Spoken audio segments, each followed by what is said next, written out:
You know, the feds were brought in quickly, and that's fantastic. And you know, these are people with some extra highly trained operatives, you know. And the second time, taking in 6 women federal officers, you know, usually this is a big message in domestic violence cases, isn't it?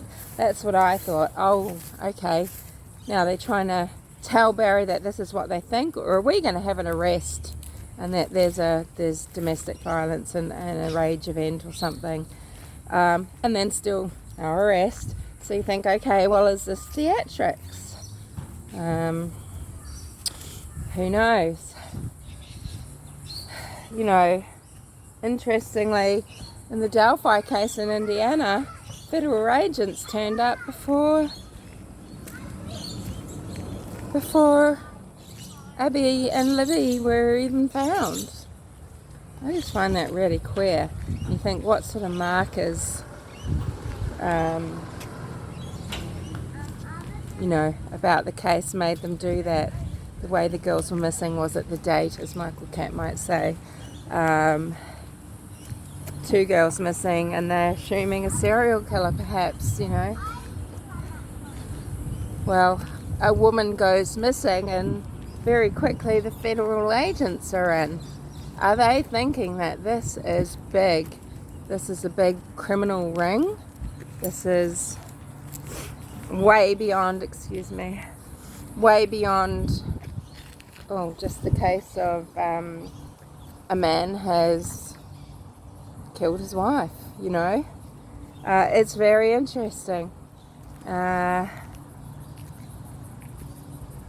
know, they may have been looking for things other than things against Barry in the home. Who knows? And looking at that property. And you think, well, even if someone is on the property, anyone could put them there. There's just so many questions to everything. I don't know. I actually don't know how anyone can make up their mind. This is the thing. I don't know how anyone can make up their mind one way or the other than to say innocent until proven guilty. And there are a lot of parties that should be investigated. Several timelines need to be locked down, and people simply don't know enough about Suzanne. People don't know enough about Suzanne and what her mindset was, who she was talking to, what and when over the last 2, 3, 4, 5 years. They don't. She's. You know, it's not like. See, Suzanne wasn't a Shanann Ruchek. She wasn't putting everything about her life. She carefully chose a representative photo at certain times of year, and like an updated "here's me and my beautiful girls" photo for Facebook. She didn't just post daily and put down, here I am having bacon and eggs, and today I cycled 100k, and you know, she wasn't like that at all. She had respect for her family, and she obviously was very proud of her family, and it was like this beautiful record of each year by year, see how we grow and develop. This is us through the years. And it was very personal. It was very personal, and that makes me feel the family was extremely close, and tight knit. So yeah, so many questions, you know, but I'm just about due diligence, innocent until proven guilty, and that means even after an arrest, they must go through their trial unless they confess, and throughout the trial, innocent until proven guilty. I thoroughly believe that, because that is just, I think that is a right. You know, we don't want to see Barry Morphew as the next Amer Green, an Indiana case that Michael Catt and Anthony Greeno talk about, where townsfolk actually went and lynched Amer Green.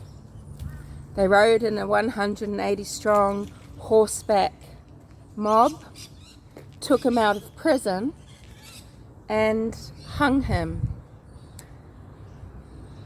Amer Green had a relationship with a young lady, and they'd sort of run off together, and the rumour would be that she was pregnant and perhaps died after an abortion because of the era.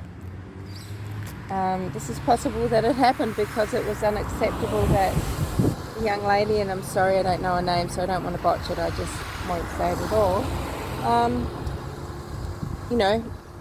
and an abortion, very dangerous, could have died of an infection, anything. And possibly Amer killed her, yes, but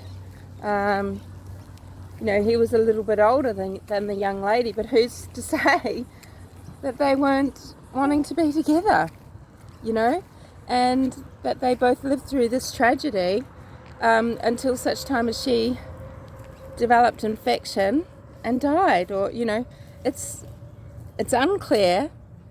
The townsfolk that killed Amer Green don't know, but they decided that he was guilty, that he had killed this young woman, and they didn't want to give him the opportunity of a trial and getting away with what they thought was murder, and so they just went en masse to the town's jail,